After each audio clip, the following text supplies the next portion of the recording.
Good morning students. Last class में हमने पढ़ा था बायोट-सेवर्ट लॉ। तो आज हम पढ़ेंगे उसके एप्लीकेशंस को। ठीक है, तो बायोट-सेवर्ट लॉ पे एक बार रिवाइज कर लेते हैं। क्या था आपने देखा था। तो what is the Biot-Savart law. अगर कोई भी करंट कैरिंग कंडक्टर था, सपोज उसमें करंट अपनी आई फ्लो हो रही थी, एक स्मॉल करंट एलिमेंट लिया था हमने DL, that is the current element, this is vector quantity, और इस पॉइंट से होते हुए आर डिस्टेंस पे, जिसको हम लोग पोजीशन वेक्टर, इसको आर भी कहा, इस पॉइंट पी पे मैग्नेटिक फील्ड निकालनी थी। अगर ये current element and this vector makes an angle theta, current आपने कितनी फ्लो हो रही है, आई फ्लो हो रही है, तो due to this small element the magnetic field at point P is किसके इक्वल था, d B is equal to mu not upon 4 pi I d l sine theta upon are square. Okay, तो this is the magnetic field at point this. तो due to this small element, अगर पूरे whole wire की वजह से field निकालना होगा तो क्या करेंगे, total field at this point due to the complete wire is equal to integrate कर देंगे। तो दिस इज इंटीग्रेट। ओके, इसको इंटीग्रेट कर देंगे। तो दिस इज द प्रोसेस। तो बायोट-सेवर्ट लॉ को यूज करके हम लोग मैग्नेटिक फील्ड निकालेंगे डिफरेंट पॉइंट्स पे डिफरेंट शेप के। तो फर्स्ट एप्लीकेशन जो आप पढ़ने जाएंगे बायोट-सेवर्ट लॉ का, magnetic field due to a long straight current carrying conductor. ठीक है, तो देखो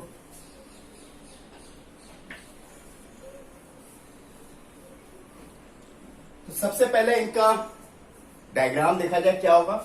तो जो जो इंफॉर्मेशन आपको पता है कैसे कैसे बनाना है, उसी टाइप से आप इसको बनाते चलो। क्या कहा, एक लॉन्ग स्ट्रेट कंडक्टर। तो suppose this is the conductor, straight conductor. ठीक है, स्ट्रेट अगर है, लॉन्ग, इफ सपोज इसमें करंट अपनी फ्लो हो रही है, I current is flowing, due to this is long straight conductor, what is the magnetic field at any point. Suppose हमने ले लिया this is the point P, इस पॉइंट पी पे मैग्नेटिक फील्ड फाइंड आउट करनी है due to this wire. तब इसमें कुछ कंस्ट्रक्शन के केस में हम क्या लेंगे, फिर वही चीज, एक स्मॉल एलिमेंट हमें कंसीडर करना है। ठीक है, सपोज दिस पॉइंट, इस पॉइंट से परपेंडिकुलर लाइन ड्रॉ करो, पॉइंट पी से draw perpendicular line to this wire. Suppose this is the perpendicular line. Okay, suppose this distance is x, मान लिया कि ये कितना है, x। वायर से परपेंडिकुलर डिस्टेंस जिस पॉइंट पे फील्ड निकालनी है, that is the x distance. Suppose this is o point, this is the point is o। Okay, इस पॉइंट निकालना है। तो कंसिडर है स्मॉल एलिमेंट, सपोज एक हम स्मॉल एलिमेंट यूज कर लेते हैं, दिस इज द स्मॉल। भाई पूरे वायर की वजह से निकालना है, तो हम पूरे वायर की वजह से तो एक साथ निकाल नहीं सकते। क्या करेंगे, स्मॉल करंट एलिमेंट लेंगे, what is the field at this point due to this small element, then total whole wire के लिए निकालना, क्या करेंगे, इंटीग्रेट। तो consider a small current element that is the DL, this is the at a distance, suppose ये current अपनी I, O point से L distance पे जाकर के एक स्मॉल एलिमेंट लेना है। तो ओ से एल डिस्टेंस गए नीचे, take a small element, current element DL, इस स्मॉल एलिमेंट की वजह से इस पॉइंट पे फील्ड, तो क्या करा जाए, इसको मिला दो। ओके, दिस डिस्टेंस, जो करंट एलिमेंट से जो डिस्टेंस होता है उसको हम लोग क्या नाम देते हैं, आर। तो suppose this is the vector R. Okay, and this angle is theta.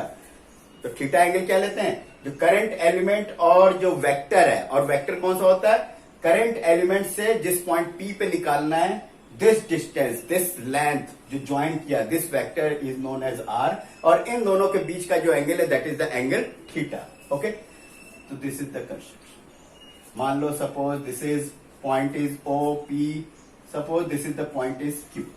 Okay, ये अपनी वायर है, suppose this is the top of the wire, suppose this is x and this is y. Okay, this is the top of the wire.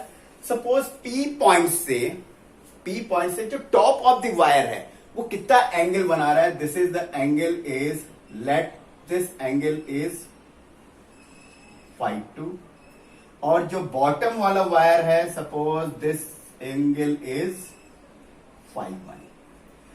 ये angle कितना है? Bottom वाला 5-1 और top वाला 5-2।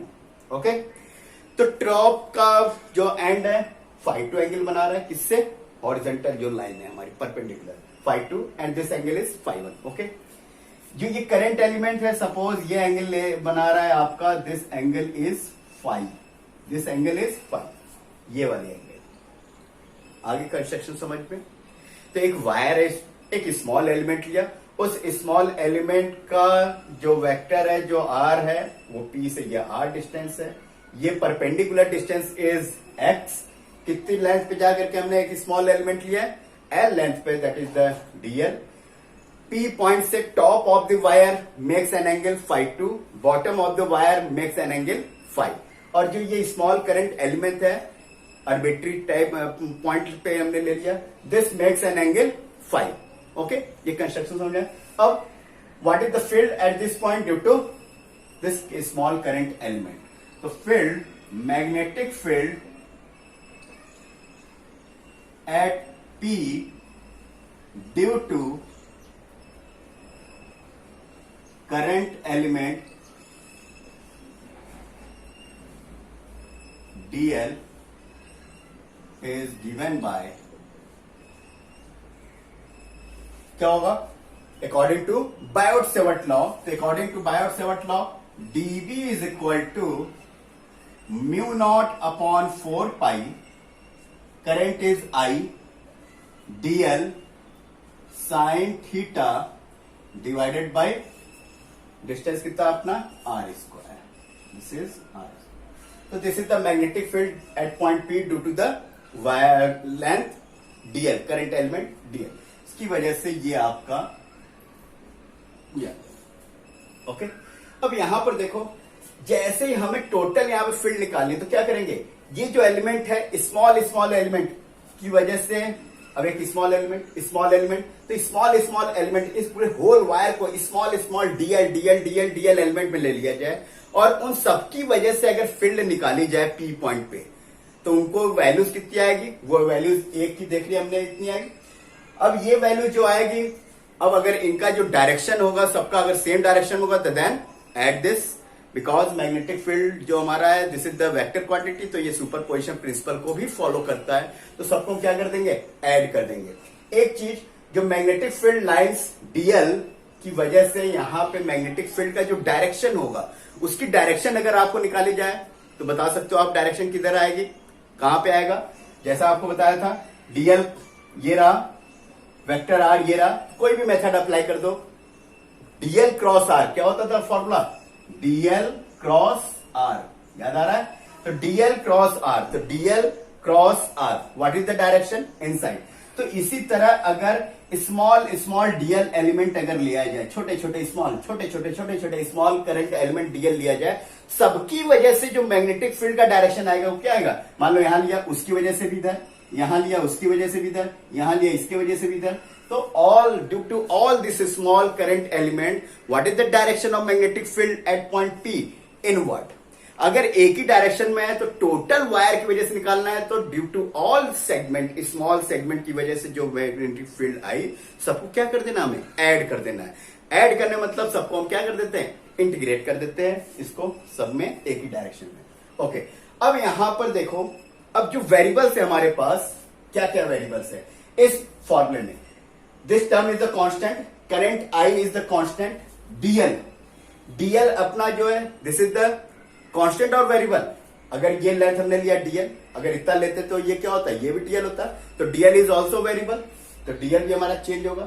Theta की वैल्यूज अगर देखी जाए, थीटा अगर ये लाइन नीचे होता, मान लो ये पॉइंट हमने कहा, अगर यहां से एंगल इसकी निकाली जाए, तो दिस इज एंगल थीटा। अगर यहां से अगर इसकी एंगल निकाला जाए, तो ये कितना आएगा? ये थीटा, ठीक। अगर यहां से अगर ये एंगल निकाला जाए, तो दिस थीटा। तो क्या थीटा कांस्टेंट है या वेरी कर रहा है? थीटा इज ऑल्सो वेरिंग, क्योंकि अगर हमने डीएल की वैल्यूज को इसको चेंज किया, सबकी वजह से निकालना है, तो थीटा इज ऑल्सो वेरिंग, तो थीटा भी वेरी कर रहा है। आर की वैल्यूज क्या अपनी कांस्टेंट है क्या? आर की वैल्यूज अगर देखो, this is the R, QP is the R, मतलब यही वैल्यूज है अपनी आर। तो देखो, जब डीएल अपना यहां था तो एंगल भी चेंज हो रही है और लेंथ ये है। जब यहां पे आया तो एंगल भी इंक्रीज हो गई और लेंथ क्या हो गया, डिक्रीज। तो आर इज ऑल्सो चेंजिंग। तो तीन तीन वेरिएबल्स हमारे यहाँ पे, तो सबको ये तीन वेरिएबल्स के साथ इंटीग्रेट करना पॉसिबल है नहीं, तो इनको सबको एक वेरिएबल्स में हम चेंज करेंगे और वो वेरिएबल्स अपना फाई के टर्म में लेकर चलेंगे। फाई इज ऑल्सो वेरी, जो अपना यहाँ पे फाई आ रहा है वो क्या हो रहा है, वेरी कर रहा है। कहां से कहां तक वेरी करेगा, लोअर पॉइंट पे अगर लेंगे तो फाई की वैल्यूज कितनी होगी, फाई 1, चेंज करते जाएंगे तो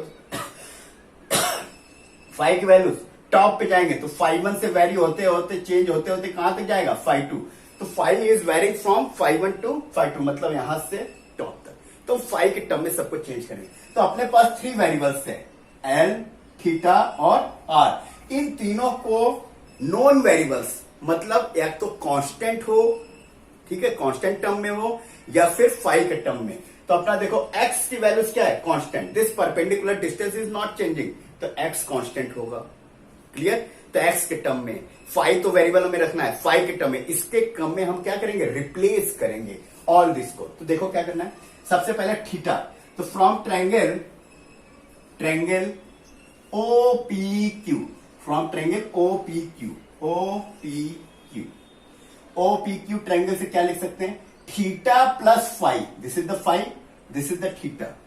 तो theta plus phi is equal to 90 degree. Theta plus phi is equal to किसके इक्वल होगा, ये तो 90 डिग्री है ये, तो थीटा प्लस फाई की वैल्यूज कितनी होगी, 90 डिग्री। हमें किसको रिप्लेस करना है, थीटा को। तो theta is equal to 90 minus phi. Okay, this is the equation number 2। तो थीटा को कन्वर्ट कर दिया हमने किसके टर्म में, फाई के टर्म में। This is the next r ले लेते हैं। तो फॉर वैल्यूज आर, तो ट्रायंगल सेम वही, triangle OPQ cos phi equal to क्या होगा, cos फाई। तो cos phi, what is the cos phi from this triangle, तो cos phi is equal to, this is the base perpendicular hypotenuse, तो base upon hypotenuse, that is equal to x upon r। तो r is equal to क्या लिख सकते हैं, हमें r को replace करना है, तो r is equal to x upon cos phi. 1 upon cos phi को क्या लिख सकते हैं, 1 upon cos phi is equal to sec phi, तो x into sec phi. This is the equation number 3। r भी चेंज हो गई अपनी, r is equal to x sec phi. Okay, next from this triangle OPQ, अब हमें change करना है l को।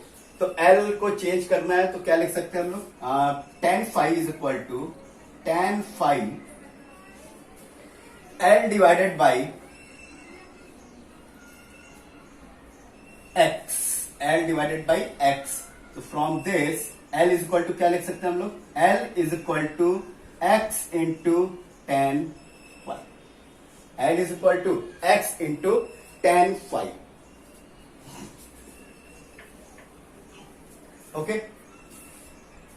अब हमें चाहिए क्या, थीटा तो आ गया, आर की वैल्यूज भी चेंज होगी, L is equal to this one. हमें चाहिए क्या, डीएल, एल की values x tan phi, but what is the DL, तो डीएल हम क्या लिख सकते हैं, differentiate this equation, L is equal to x tan phi को डिफ्रेंशिएट अगर कर दिया जाए तो L is equal to x tan phi को डिफ्रेंशिएट कर दो तो क्या लिख सकते हैं, DL is equal to, x तो कांस्टेंट है, tan फाइव का डिफ्रेंशिएशन क्या होता है, sec square phi into D five.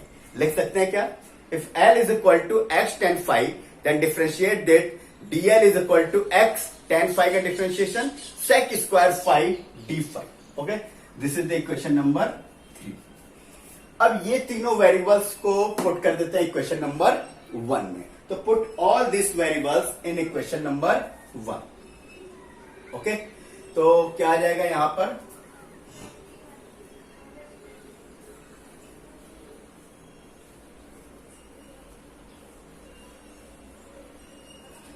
Yes, तो देखो फ्रॉम इक्वेशन 1 क्या था, dB is equal to mu naught upon 4 pi I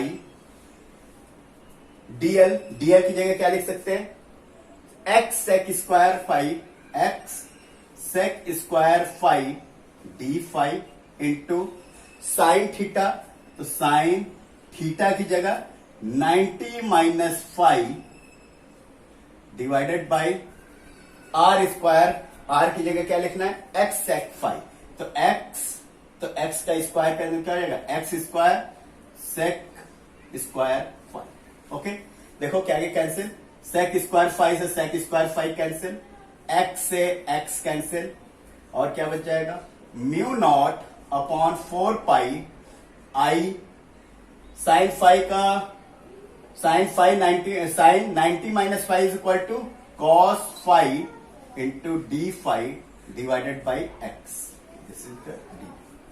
अब देखो ये जो वेरिएबल सब आ गए, mu not upon 4 pi constant, I is constant, x is constant. अब वेरिएबल क्या है, सिर्फ one variable, that is the phi. Last जो फॉर्मूला बनाया था हमने उसमें 3 वेरिएबल्स थे, आर भी चेंज हो रहा था, थीटा भी चेंज हो रहा था और एल भी चेंज हो रहा था, but in this equation only one variable is there, then we can easily integrate this. Okay, then इसको इंटीग्रेट कर दो, then integrate this, the total field magnetic field at P is, तो B is equal to integrate dB, integrate कर दो, तो mu not upon 4 pi I cos phi D phi divided by X. Mu naught constant बाहर, constant term को बाहर ले लें, mu naught upon 4 pi I constant X constant, only क्या बच गया cos phi into D phi. अब यहां पे वेरिएबल अपना क्या है, फाइव इज वेरिएबल, तो what is the range of the phi, lower limit and upper limit of the phi to cover the whole wire. तो होल वायर को cover करने के लिए फाइव इज 5 to 5 तो 5 इज बिलो दिस लाइन, तो इसलिए इसको निगेटिव ले लेंगे, और 5 और क्या है आपका पॉजिटिव, तो 5 इज पॉजिटिव, तो क्या ले लिया जाए यहां पे, तो 5 इज निगेटिव, तो माइनस 5 to 5 माइनस क्यों लिया, बिकॉज दिस इज, यहां से हम इससे मेजरमेंट करेंगे, दिस इज इस डायरेक्शन में, इसलिए निगेटिव, और ये इस डायरेक्शन में, this is clock anti clockwise direction, minus this is clockwise direction, इसलिए पॉजिटिव, तो माइनस 5 to 5 तो माइनस 5 to 5। ओके, इंटीग्रेट कर देते हैं, तो mu naught into I upon 4 pi X cos phi का इंटीग्रेशन क्या होता है आपका, this is equal to sine phi, तो क्या लिखा जाए, तो sine phi limit is minus 5 to 5 okay, put this, क्या आ जाएगा, this one is equal to mu naught I divided by 4 pi x sin phi 2 minus sin minus phi 1। okay, so this one is equal to mu not I upon 4 pi sine phi to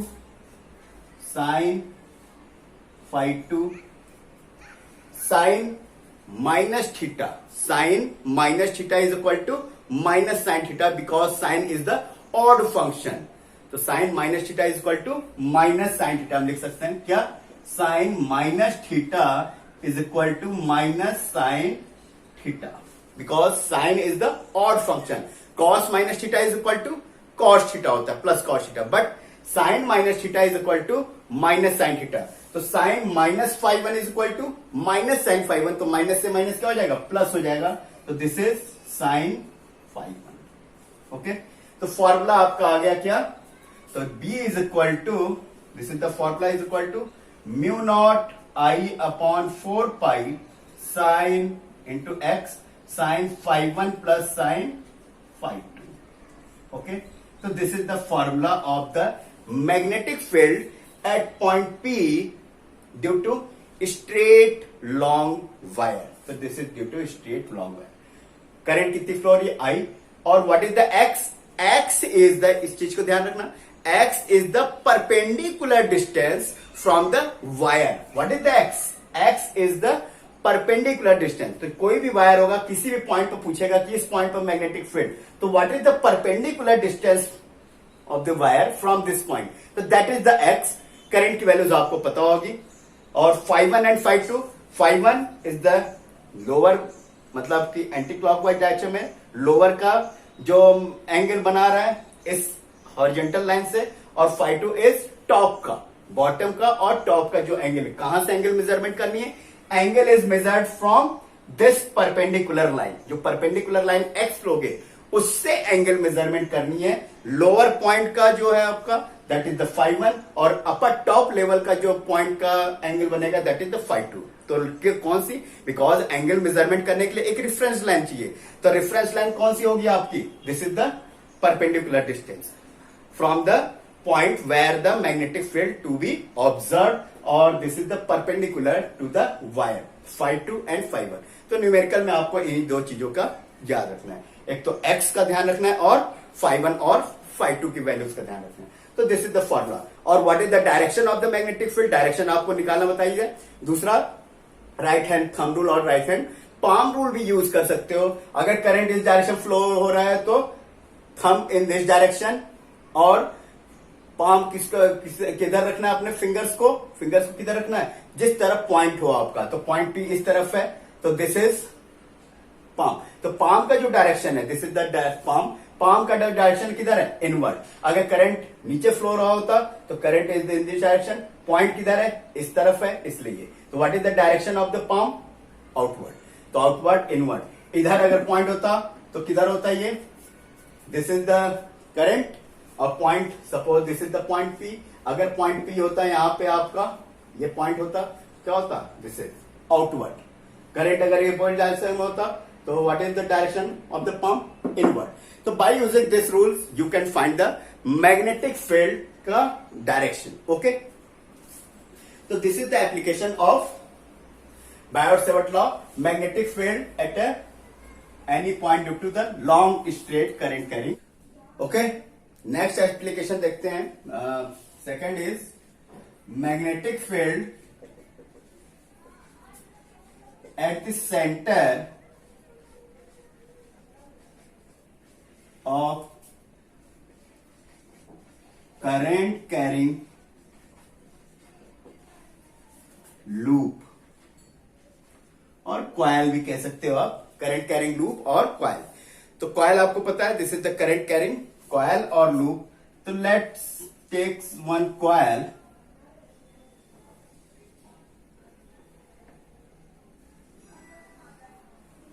okay, this is the loop or you can say this is the coil. Current carrying means suppose इसमें current flow हो रही है I is the current flowing in this coil, and this is the center of the coil. We have to find the magnetic field at the center of the coil this to this current. Okay, तो magnetic field इसकी कितनी होगी, तो same process, take a small current element dl and find the magnetic field at the center due to this small element and due to whole wire integrate कर देना है। ठीक है, तो let's take a small current element DL, this is the small current element DL. The distance between current element at the point where the field is to be find, this is R, and this is also equal to the radius of the coil और radius of the ring और loop, तो the R. Okay, what is the magnetic field due to this current element, तो इसकी वजह से magnetic field हम निकाल सकते हैं। इन दोनों के बीच में एंगल कितना होगा, this is angle is 90 degree, because this is current element and this is the line joining that is the r. इन दोनों के बीच में एंगल कितना है, 90 डिग्री होगा। ओके, तो magnetic field at O due to current element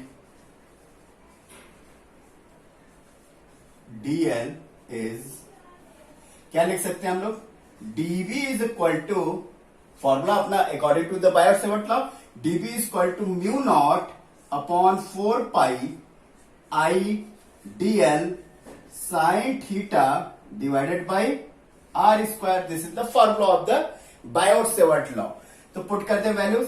तो mu not upon 4 pi, current is I, DL current element is DL sine, what is the angle, theta क्या होता है, this is the angle between the current element and the vector R. तो इनके बीच में angle कितना है 90. तो sine 90 divided by distance R. तो इसकी वैल्यू कितनी है, this is the equal to the radius of the ring और कॉइल. तो this is equal to R square. What is the value of sine 90, sine 90 is equal to 1. तो this is equal to mu not upon 4 pi I DL upon are square. तो this is D. तो this is the magnetic field due to this small current element. अब हमें क्या करना है, इसी तरह स्मॉल क्रॉस सेक्शनल लेंथ हमें लेनी है, स्मॉल करंट एलिमेंट. सपोज एक एलिमेंट ये ले लिया, एक एलिमेंट ये, एक element. Due to all this element find the magnetic field और सबको ऐड कर देना. सपोज सबका डायरेक्शन अगर एक ही होगा तो ऐड कर देंगे, अगर अपोजिट होंगे तो सब्ट्रैक्ट कर देंगे. तो let's check what is the direction of the magnetic field. This is the current element and this is vector R. तो क्या हो जाएगा आपका, thumb in the direction of this, तो दिस इज इनसाइड. तो what is the direction of magnetic field due to this current element, invert. अगर ये element लेंगे तो व्हाट इज द, सपोज एक हमने यहां ले लिया, इसकी वजह से भी क्या होगा, this is in this direction, क्या होगा इनवर्ट, दिस इज इनवर्ट. इसकी वजह से भी अगर लेंगे हम यहां पे तो किधर आएगा इसका, इनवर्ट. तो due to all current element, इस वायर के ऊपर जो all the small current elements लेंगे, सबकी वजह से जो मैग्नेटिक फील्ड का डायरेक्शन आ रहा है वो क्या आ रहा है, इनवर्ट. तो इसका मतलब कि all the ring, whole ring की वजह से जो मैग्नेटिक फील्ड आएगा वो क्या होगा, इनवर्ट डायरेक्शन. तो सबको क्या कर देंगे, ऐड कर देंगे. ओके. तो क्या लिख सकते हैं हम लोग, टोटल मैग्नेटिक फील्ड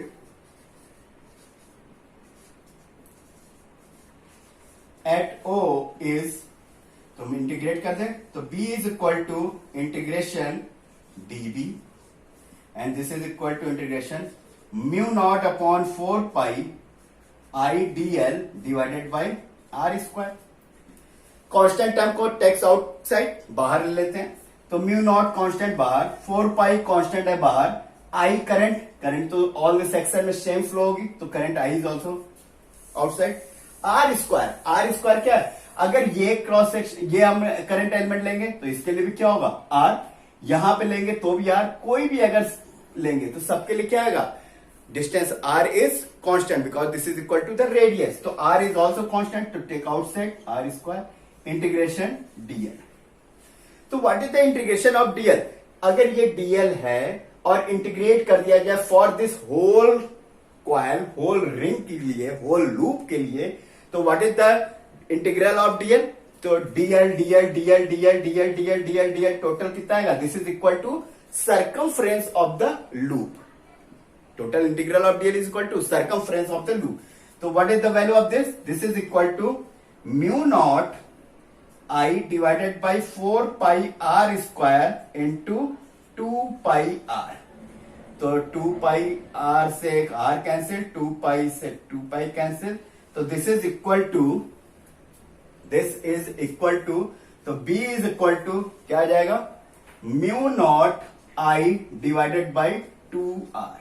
तो this is the formula of the magnetic field due to the loop, current carrying loop और current carrying coil.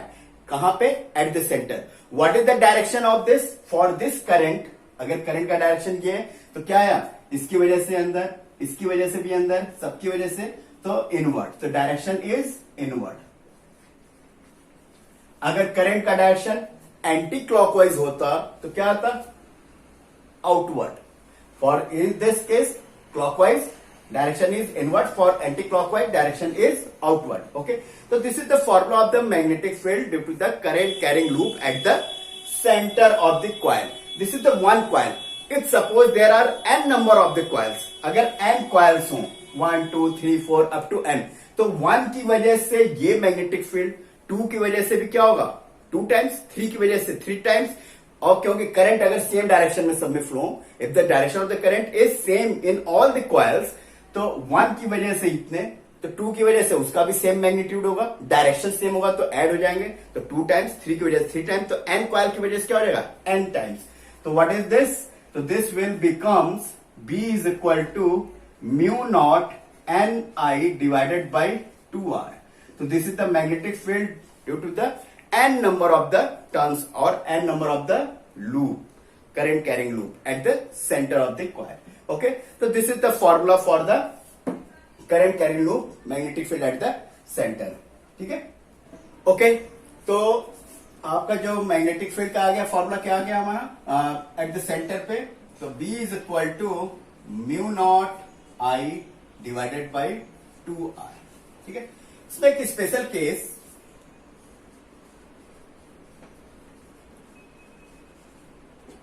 Special case, suppose magnetic field, ये तो कंप्लीट कॉइल की वजह से सेंटर पे वैल्यूज आई वो होती है। सपोज अगर कोई कॉइल की जगह कुछ पार्ट ऑफ द कॉइल हो, मीन्स सेमी सर्कल हो, क्वार्टर सर्कल हो, या फिर कोई एक पर्टिकुलर आर्क हो, तो due to this arc what is the magnetic field at the centre. तो सपोज हमने ले लिया, let this is the one arc, this is the arc, this is the part of the circle arc. Suppose current is flowing in this direction and this is the center of this arc. Okay, this is the center of this arc and radius is r. Suppose this is the point O. So what is the magnetic field due to this section, due to this arc, what is the magnetic field at this center O? So suppose this arc makes an angle at the center, कितना angle बना रहा है, alpha. Let this makes an angle alpha at the center. So this is the arc. Suppose the length of the arc, length of the arc is L. Length of the arc is L. Suppose this value is equal to L. Okay. तो अपना जो formula आया था उस फॉर्मूले में अगर back थोड़ा जाया जाए तो क्या आ जाएगा, B is equal to mu not upon 4 pi I upon R square, और इंटीग्रेशन यहाँ पे क्या आया था, इंटीग्रेशन DL आया था। ठीक है, इंटीग्रेशन डीएल, तो पूरे होल कंप्लीट रिंग थी, कंप्लीट कॉइल था, तो डीएल की वैल्यूज किसके इक्वल आई थी, 2 पाई आर। यहाँ पे कंप्लीट कॉइल तो है नहीं, तो यहाँ पे जो रिंग है, जो पार्ट है आपका आर का, तो अगर इसको इंटीग्रेट करा जाए तो व्हाट इज दिस बिकम्स, पूरा कंप्लीट जब रिंग था, कॉइल था, तो कितना आया था, this is equal to 2 pi R लिख दिया था। यहाँ पे अगर केवल ये सेक्शन है जिसकी लेंथ कितनी हमने मान लिया, this is L, this is L, तो क्या आ जाएगा, B is equal to mu not I divided by 4 pi R square. What is this, this is equal to length of the arc means L। Can be write this, लिख सकते हैं हम ये। चलो इसको थोड़ा सा इसमें मॉडिफिकेशन करते हैं, mu naught I divided by 4 pi R, एक R इसके L के साथ लिख देते हैं, R स्क्वायर, एक R को इसको L के साथ। तो what is this, this is the arc divided by radius, arc divided by radius. तो बताओ अगर रेडियस r हो, आर्क की लेंथ कितनी हो, l हो, and this makes an angle alpha, तो व्हाट इज द रिलेशन, तो क्या होता है, angle alpha is equal to, angle is equal to क्या होता है, आर्क अपॉन रेडियस होता है, आर्क अपॉन रेडियस। तो अल्फा इज इक्वल टू क्या लिख सकते हैं, arc, l divided by radius is r। तो can we write this, l divided by r is equal to alpha लिख सकते हैं। तो B is equal to mu not I divided by 4 pi into R and this is angle is alpha. तो this is the magnetic field at point centre, at the centre due to the section, due to the arc. ठीक, इसकी वजह से magnetic field ये। यहां पे ध्यान रखनी है क्या, अल्फा की जो वैल्यूज होगी वो डिग्री में नहीं रखनी है, because suppose this given is alpha is equal to 30 degree, 60 degree, तो डिग्री में नहीं रखना है, किसमें रखना है आपको, रेडियन में। तो डिग्री को रेडियन में कन्वर्ट करने आता है आपको, आता होगा। 360 डिग्री इज इक्वल टू, मान लो 180 डिग्री इज इक्वल टू किसके इक्वल होता है, पाई रेडियन की। तो 1 degree is equal to how much, pi divided by 180। तो 30 डिग्री अगर आ गया तो 30 डिग्री क्या लिख सकते हैं, 30 degree equal to pi divided by 180 into 30, this is equal to pi by 6। तो 30 डिग्री अगर दिया रहेगा तो क्या पुट करोगे आप, पाई डिवाइडेड बाई 6। ओके, तो पाई divided by 6 is the radian के टर्म में। तो अल्फा को याद रखना है आपको, किसमें लिखना है आपको, इन रेडियन। तो alpha should be written in radian.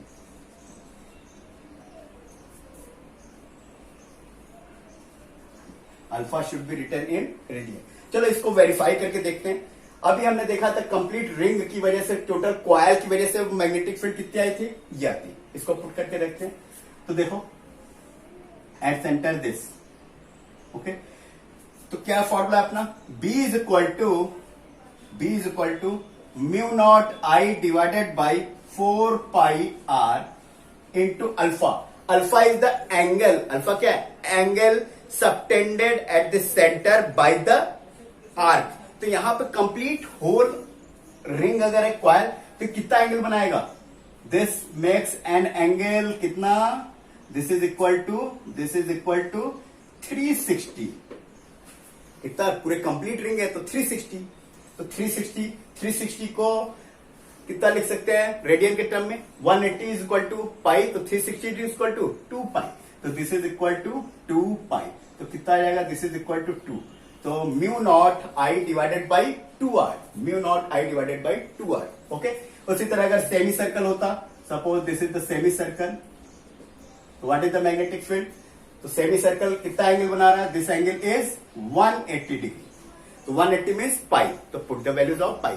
तो इसका मतलब कि by using this formula you can write the magnitude of the magnetic field at the centre due to any arc और सेमी सर्कल, क्वार्टर सर्कल और complete circle का भी आप formula use हो। तो this is the very important formula and direction is same by using the right hand thumb rule. तो this is the direction of the current, this is the direction of the current, किधर आ रहा है, inside, this is equal to inside, okay.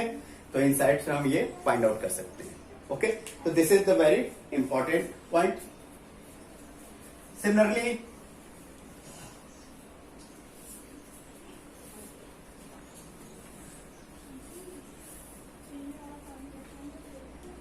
देखिए जो long wire में था आपका, इसका स्पेशल केस रह गया था, तो special case for long wire के लिए देख लेते हैं।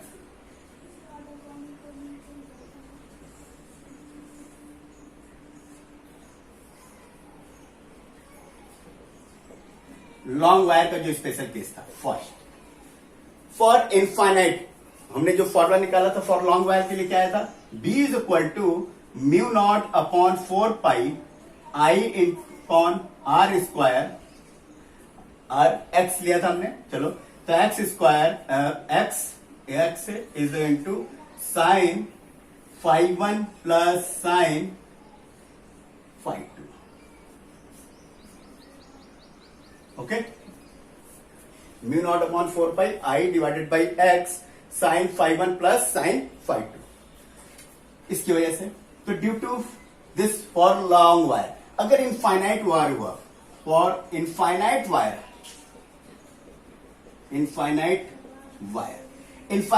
का मतलब ये अगर लॉन्ग वायर है तो this is the infinite means काफी लंबा वायर है।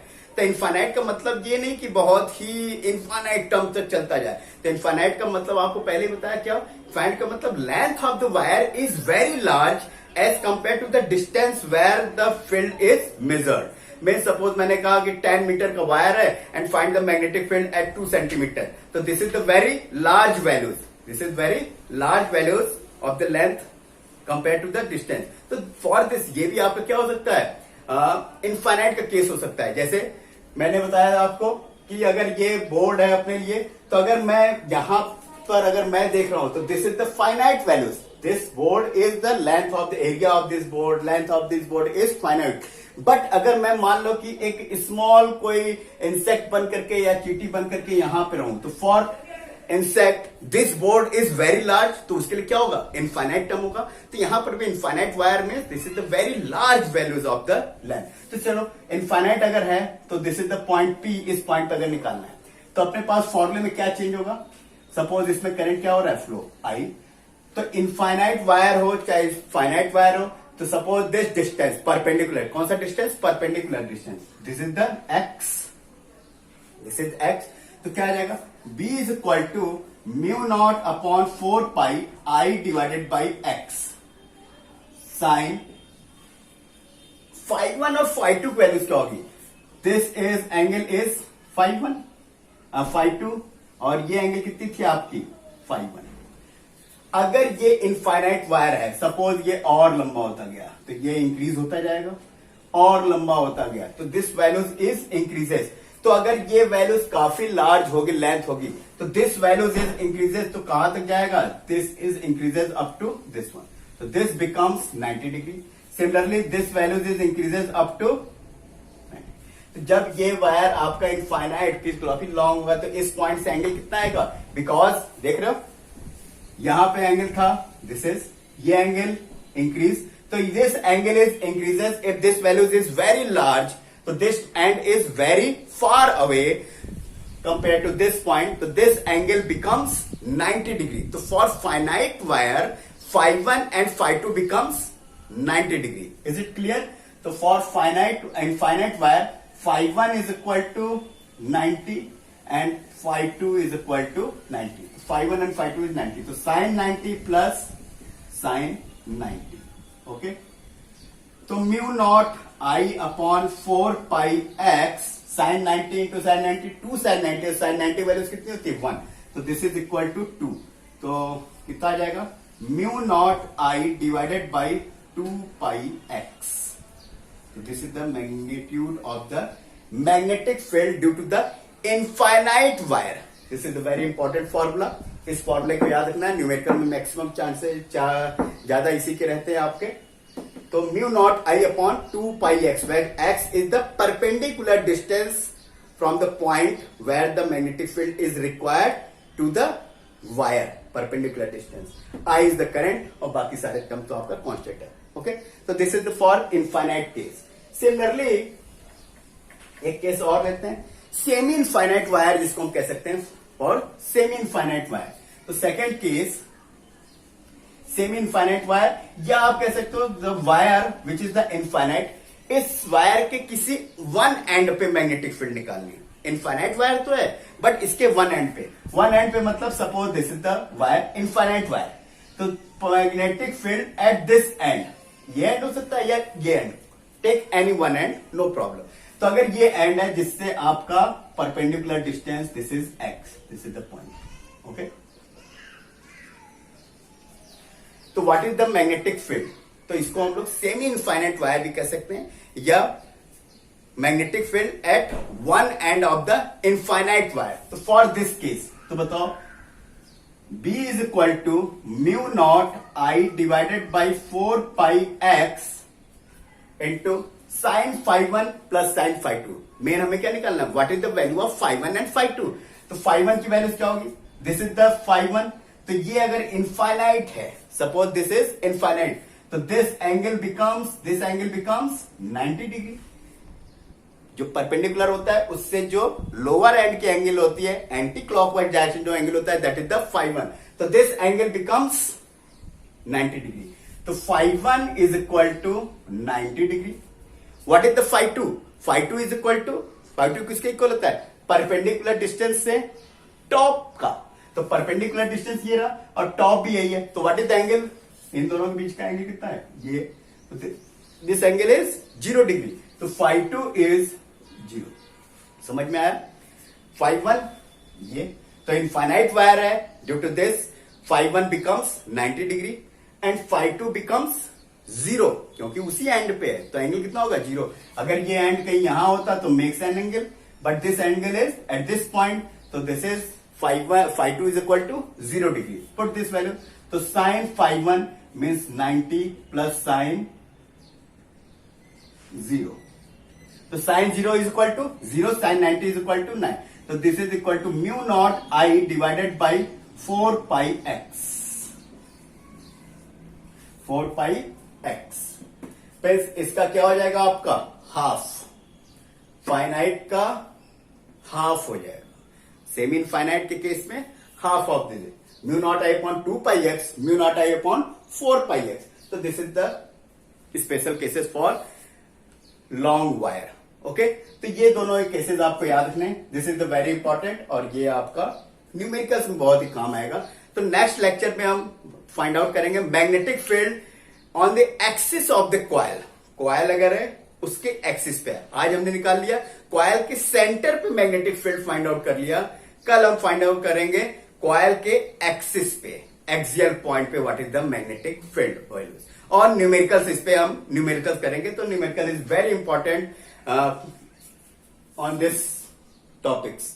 इस पे भी, वायर पे भी, इनफाइनाइट वायर पे भी बहुत इंपॉर्टेंट है, और आपका कॉइल से रिलेटेड भी बहुत है। तो इस पे कल न्यूमेरिकल करेंगे प्लस एक्सिस पे निकालेंगे। Okay, thank you.